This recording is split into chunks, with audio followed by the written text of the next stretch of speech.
Hello and welcome to a Smurd P video, and today we are looking at Mighty Morphin issue 4. We have this beautiful cover with the Green Ranger on it being asked some questions because this is the big reveal of who is behind the mask.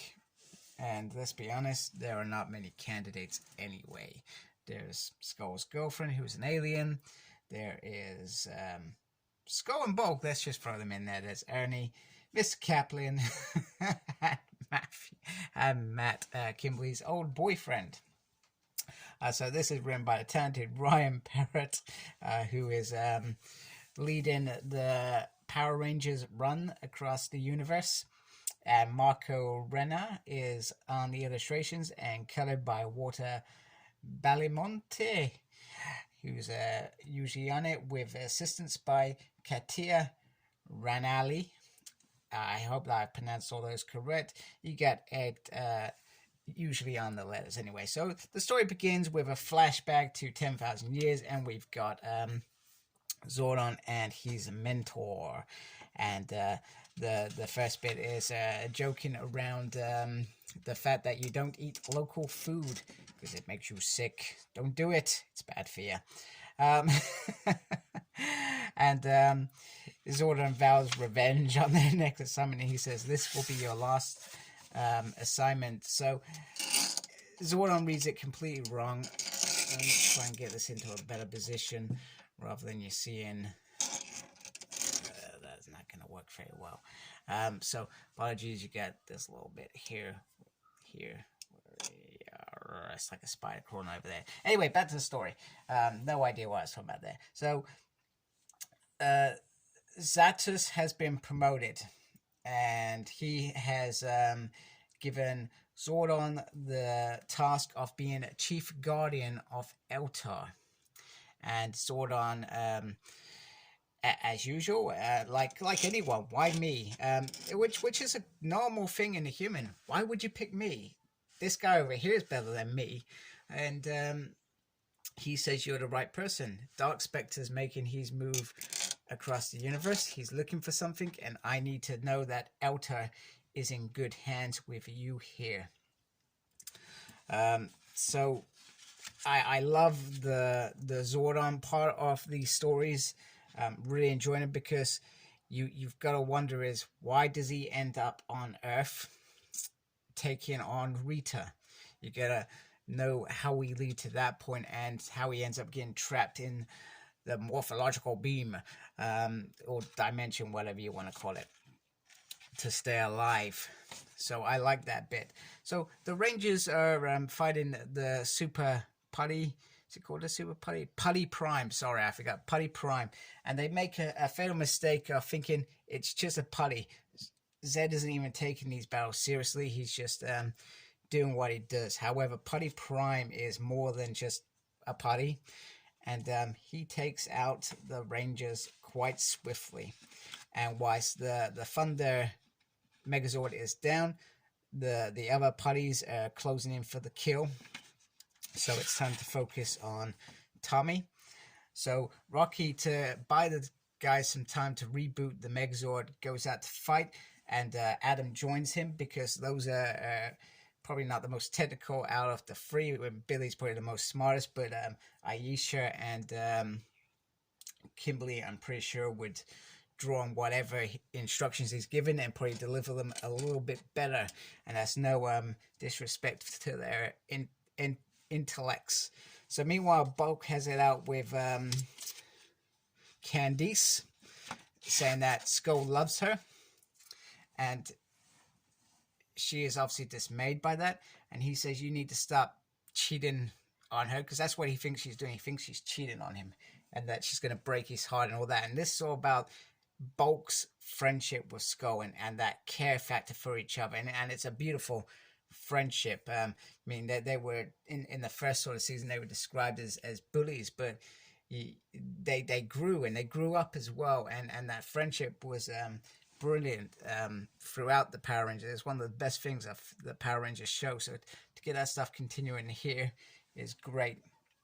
So Tiger Sword goes gets a few licks in. However, not doing too well, and Alpha realizes that there's Sank incoming. Dragon Zord. That is just brilliant. That is a beautiful Dragon Zord, and the Dragon Zord is more agile than ever. You remember the show where he would be slugging along behind everybody. In this, he is flying in. He's flying rockets, and the Green Ranger is firing off his flute and controlling it through his helmet. And who on earth knows how he plays that thing through a helmet? We all ask the question, but it's happening. And Grace says she can speak on behalf of him. We've made some improvements to the Dragon Zord, and it's time for the White Tiger Zord and Dragon Zord to power up. So they start powering up, and they perhaps look like they're going to combine. However, Zed is not having any of it. With his dark chaos flowing through his veins, he fires straight in there and knocks them off their feet. They are in trouble. They are literally about to die. It is over at this point. There are putties flying in. Putty Prime is about to make his move, and luckily they get teleported out at the last moment. Whew. Whew. That was a moment there. And Zella of Elder reveals herself, and we get a funny moment. Skull's girlfriend's an alien, and B's like, well, that explains a lot, actually. Like Skull can get a normal girlfriend. I still hope it leads to the fact that her and Skull are really an actual item and have the baby Spike together. And Spike is like a baby half alien or whatever. That would be wicked. I'd love that. I hope that happens. Make that happen, Ryan, please. So she reveals herself, and the idea was why she's revealed herself to say that the third Eltarian war is upon us. Now, we know that this war is brewing in the background because by Turbo, Zordon actually has to go back to Elter as part of this fight to perhaps be the strategy lead or whatever he ends up being. You don't know because he hasn't got a physical form anymore. And I would love to see that at some point in these issues. But the war is upon or coming. It's started. And I'm looking forward to what Ryan leads with this as how that connects later on. It will be quite interesting to know. Maybe the Power Rangers go off and, they have to try and repel them. Anyway, Zed, he has the Zords trapped on Earth. And this isn't a victory to him. So he puts up this barrier and takes control of the town. So he's blocked it off, and the putties are guarding it from the outside. So the Rangers are trying to figure out, and this is going to take some time before they can get in. Meanwhile, this new Green Ranger goes on screen. This is the most... I find it difficult to understand this process. I would have understood it if the big reveal was just to the Rangers and to Zordon. However, I'm not sure whether it's because he goes off script, but or maybe this was part of Grace's plan. Let's reveal ourselves to the world. Let's be open and honest. We're here to protect them.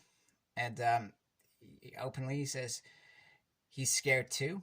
He's not going to abandon them, and we just need to play the waiting game, stay in our homes, stay safe. It's almost like a pandemic, which we're currently living in at the moment.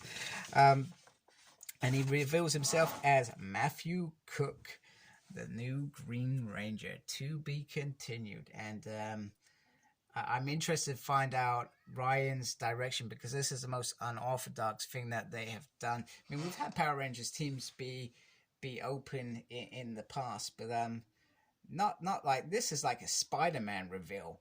Do you know what I mean? When Peter Parker took off his mask in front of the world, sending Jonah Jameson into a fainting frenzy. This is one of those moments, and maybe that's why they've done it. It's a great shock moment out there to have this reveal, but it's certainly what Zordon wouldn't do. Zordon operates in the shadows with his Power Rangers. He protects them that way. Is Matt no longer protected? Do the Rangers have to distance themselves from him because of this reveal? I'm looking forward to how this pans out, because it's very, very interesting, very, very different, very unique, and that's what we want. We still want this to be canon, but we want new things. So I wasn't a fan of the Green Ranger being active during this period, because it was always White Ranger and the other 5 Rangers. But I kind of like it. It's interesting, and I wouldn't read it if it wasn't interesting. If it was just rehashing stories, I want something new. That's why the Putty Prime is so interesting, because he's completely different to anything we've had before. So fantastic issue. I loved it. I was hooked all the way through. Some beautiful artwork in there, and once again, Ryan does this all the time. He tells great stories and great character driven stories, and that was all here as far as I'm concerned.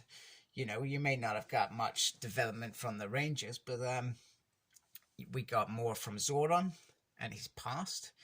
We've just had the Matt reveal, so definitely some great character development here. So solid issue.